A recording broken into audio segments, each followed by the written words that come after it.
Hello, good people of YouTube. Mountbatten here, and today, after I thought we were done with the Puerto Rico disaster, just mess that wargaming has gotten themselves into, even in that's the whole reason why I made the top 5 ships you could buy for the cost of Puerto Rico, because I thought we were done with the Puerto Rico nightmare, and that was just going to be like the little cherry on top for my coverage of it. But oh no, in natural fashion, something just gets thrown into the fire that just makes it so much worse. So, a wargaming employee, I'll show you the tweets here in a second, posted on Twitter that he had completed the Puerto Rico grind 100% free, and it was worded very sarcastically. It was something like, and I have the screenshots over here, but it was like, just got done with the Puerto Rico grind in quotation marks. Now time to kick back and enjoy the holidays,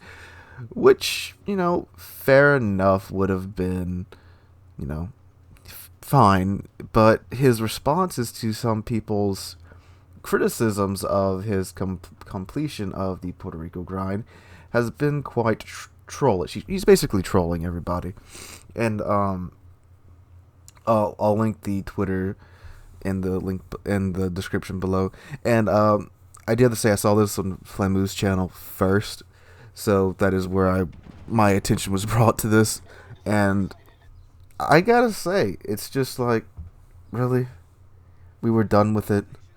It was dying down, and then he goes and just starts trolling everybody over it. One of, like, the most colossal screw ups in wargaming's, well, at least in Warships history, and he just goes and throws gasoline on the fire.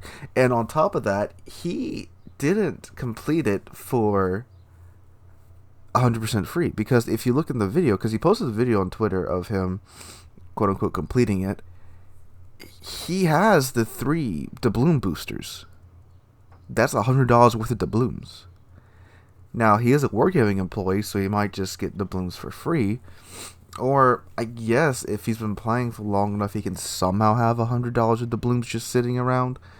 I'm not sure that's possible. I mean, I'm sure it's possible, but the likelihood of him having that many doubloons sitting around is not very high. And even if he does, the average player in World of Warships does not have $100 of doubloons sitting around from just what they earned over the years. I'm sure some do, some that play this game all the time, but I sure didn't. And I play this game more than the average person does. So, Wargaming did issue another apology over this, which this apology was more well worded than the previous apology. Let me pull it up real quick and let me just read it off. Where did it go? At least, holy crap, where did it go? Did they remove it? No way. Or was it on the forums? I don't know. But anyway, while I pull it up, let me just share my thoughts about this. So, it was better than the previous apology, where they basically said, screw you, give us money. Okay, here it is. So, it's from Sub Octavian, of course. Hello guys, on behalf of World of Warships team, I apologize for the incident with, I don't know, okay, I'll say with IRL. That's who did it. I wasn't sure if I should name him or not, because wargaming's kind of funny about people going after employees and stuff. I'm not really going after him, I'm just criticizing his tweet. With IRL's recent tweets. This was his personal idea and things he stated on Twitter. And things he stated on Twitter do not represent our team's position. As was said many times, we understand that we've made several mistakes with the Puerto Rico event. That's one way to put it. And this is an important lesson for the team when planning further events, features, and their presentations. We don't disregard any feedback raised by the players or CC, and we don't deny that the level of grind of this event is very hard. We appreciate all players' passion and concerns for the game, even if we don't always agree with some of them in discussions or on personal level. As for the tweets, we believe they were not appropriate, and we will resolve this internally after the New Year holidays.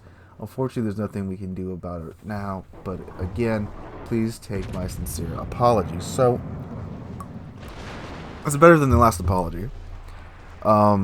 And, as I've said before, like with the carry event, if Wargaming learns from this and doesn't make this mistake again, then this whole event I'll be okay with. Not okay with that I agree with what they're doing. I'm saying if they learn from their mistakes, and use that to improve the game and the way they handle themselves, then overall, that's a good thing. But if they keep making these same mistakes, then that's just them being ignorant and, well, quite frankly, a very silly way of running a business. But if they don't, and they continue to do things like this again, then no, I'll probably stop playing the game if they try to pull another Puerto Rico event on us again. I don't know what I'll go play, but I'll go play something else on my YouTube channel. But if we learn from this mistake and just be more open in the future with the player base, then it's a learning experience. But I can't believe no one at Wargaming, when they were designing this event, were like, "Hey, isn't this grind a little bit too much, and maybe we should tell them about it?" But Wargaming is going to do what Wargaming is going to do. And again, it wasn't Wargaming themselves trolling the player base. It was an employee of Wargaming, and at my job, it's understood that in my public life, I do represent my employers. So I'm sure the same applies to Wargaming staff, and the way Earl handled this was very trollish to a situation which he should darn well know was not received well by the community. And I don't know. I don't know what he was thinking. I don't know how he thought this was okay to do to the community. It just makes Wargaming seem more out of touch. Again, it is just one person. It's not the whole, the entirety of Wargaming, but just looking at how Wargaming is handling the situation, it seems that they're just very out of touch with the player base. They're not very transparent with the player base, and you can't have an online game and expect the players to keep supporting you if you aren't being transparent with them, especially one will be 5 years old next month. That's a very old online game. Online games, especially nowadays, they don't last that long. If you look at a lot of AAA titles, they last 1, maybe 2 years with their online community, and then either the next game comes out or people move on.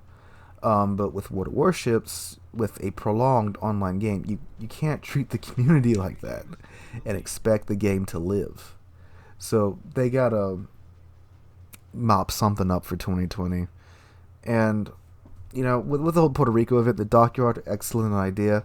Again, just executed horribly. So if they can keep the dockyard, they just gotta cut back on that grind, or just be super transparent about the event again if they do it as well. But anyway, back to Earl. So he spent $100 worth of doubloons on the doubloon boosters, and then he just goes through and spends the shipbuilding tokens on the rest of them. And I think he gets to the point to where he can just let the Puerto Rico finish building itself, which again you can do. And I think that's the idea that Wargaming wants most people to do, is buy the 3 premium boosters for $300, have a bit of a rough grind, and then you could just let the ship finish building itself. And even if you do buy the $100 of boosters, you still have to grind the crap out of the game for the other boosters. And someone like Earl, who's a Wargaming employee, who I'm sure he spends way more time playing this game than I do, that's still, I think it's like a 50-hour grind if you crunch all the numbers. So Yeah, if you want to go through and read all his responses in his tweets before, I'm sure they'll probably make him remove the tweet after the New Year holidays. You can see he just doesn't care and he's trolling people, which again, you don't want someone doing that on this how do I put this, sensitive of a topic for your online game. But yeah, I thought we were done with this, and God knows, I guess we're not done. I guess this is just going to keep going until the event's over with, and it probably will continue after that. But this did happen about 2 or 3 days, probably, yeah, by the time this video goes live, about 3 days ago. So I'm sorry I'm late on covering this. I just ran across it, and I wanted to share my thoughts on it. Sorry guys, hope you enjoyed the video. Let me know what you think about this whole kerfuffle in the comments down below. And I hope you had a wonderful Christmas and have a great New Year. I'm sorry I sounded weird in this video. I'm still sick because the weather down here is stupid. And I'll catch you guys in the next one.